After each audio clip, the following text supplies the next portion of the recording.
Vicky express में आपका स्वागत है। आज की कहानी है सिंहासन बत्तीसी की 32वीं कहानी रूपवती पुतली की कथा। सिंहासन पर बैठने के लिए हमेशा उतावले रहने वाले राजा भोज इस बार सिंहासन के लिए थोड़े से भी उत्साहित नहीं थे। ये देख 32वीं पुतली रानी रूपवती वहां प्रकट हुई और राजा भोज से कारण पूछा। राजा भोज ने जवाब दिया, मैं ये समझ चुका हूँ कि राजा विक्रमादित्य में देवताओं वाले गुण थे जो किसी सामान्य मनुष्य में होना असंभव है। साथ ही मैं ये भी जानता हूँ कि मेरे में कई कमियां हैं। इसलिए मैंने सोचा है कि सिंहासन को इसके पहले स्थान में ही गड़वा दिया जाए जहाँ से कोई इसे निकाल न सके। राजा भोज का जवाब सुनते ही सिंहासन की सभी पुतली अपनी रानी के पास आ गईं और राजा भोज को उनके इस फैसले के लिए धन्यवाद कहा। पुतलियों ने कहा कि आज वे मुक्त हो गई हैं और यह सिंहासन अब बिना पुतलियों का हो जाएगा। पुतलियों ने राजा भोज को बताया कि उनमें भी राजा विक्रमादित्य जैसे थोड़े गुण दिखाई देते हैं और इसी वजह से उन्हें राजा विक्रमादित्य का ये सिंहासन दिखाई दिया।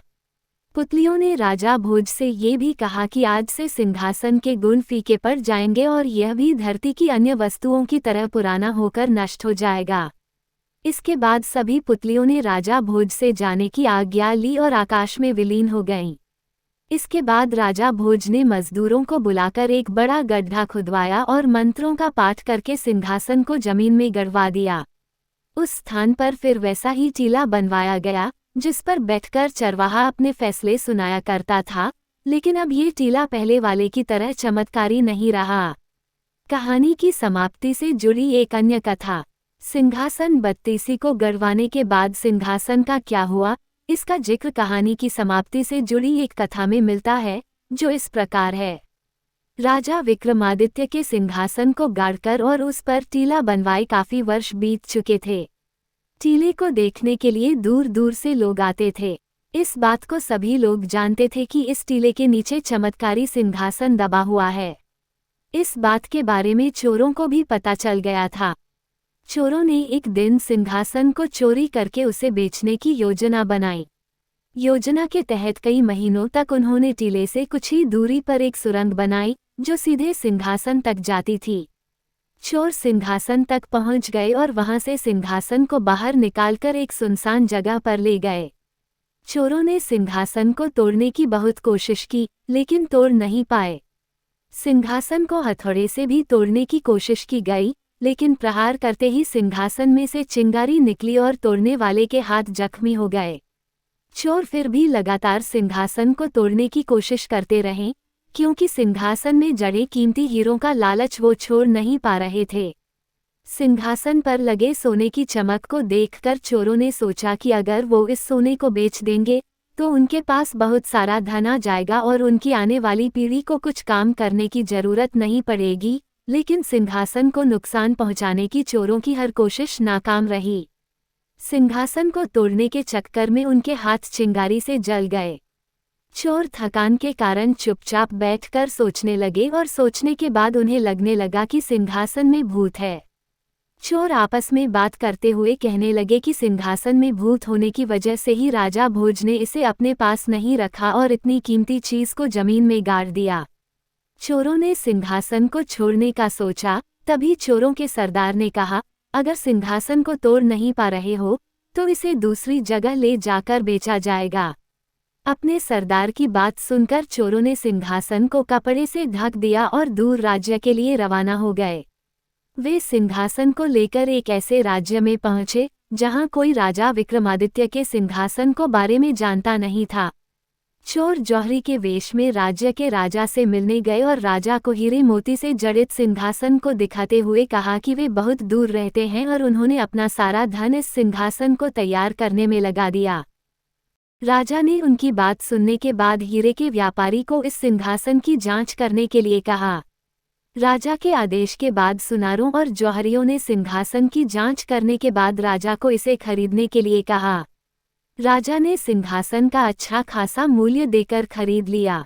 जैसे ही सिंहासन को दरबार में लगाया गया तो पूरा दरबार सिंहासन से निकल रही चमत्कारी रोशनी से जगमगा उठा। राजा ये देखकर बहुत खुश हुआ। राजा ने शुभ मुहूर्त निकालकर सिंहासन का शुद्धिकरण करवाया और इस पर रोज बैठने लगे। हर तरफ सिंहासन के बारे में बात होने लगी। कई राज्यों के राजाओं ने सिंहासन के दर्शन किए। ये बात राजा भोज के राज्य में भी पहुंची। राजा भोज को शक हुआ कि कहीं ये सिंहासन वो तो नहीं है जिसे उन्होंने दबा दिया था।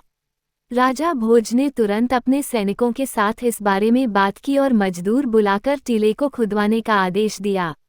आखिरकार राजा भोज को जिस बात का शक था वही हुआ, सिंहासन चोरी हो चुका था। अब राजा भोज मन ही मन ये सोचने लगे कि कोई और राजा इस सिंहासन पर विराजमान कैसे हो गया। क्या उस राजा में विक्रमादित्य के जैसे गुण हैं?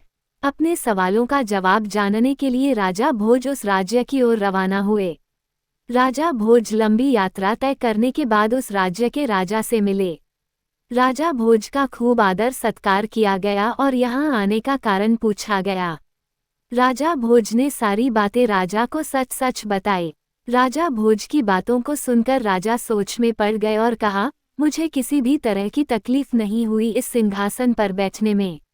राजा भोज ने ज्योतिषियों से सलाह ली और इस निष्कर्ष पर पहुंचे कि शायद अब सिंहासन का चमत्कार खत्म हो चुका है और सिंहासन में अब सोने की जगह कांच के टुकड़े रह गए हैं।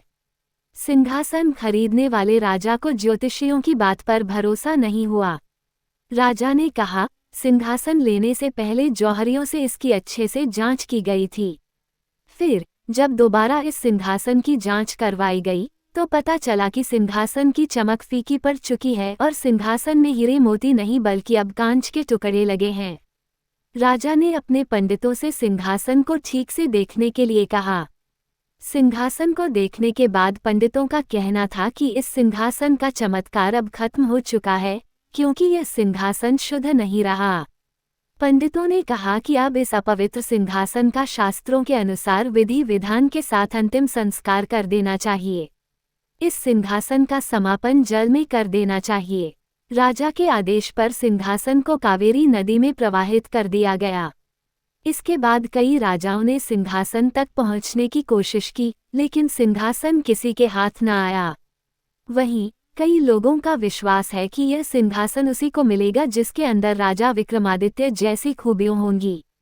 कहानी से सीख। इस कहानी से यह सीख मिलती है कि इंसान को उसके कर्म के अनुसार ही फल की प्राप्ति होती है। इसलिए अच्छे फल के लिए अच्छे कर्म करना जरूरी है। सुनने के लिए धन्यवाद। मेरा चैनल सब्सक्राइब करें, लाइक और शेयर भी करें। धन्यवाद।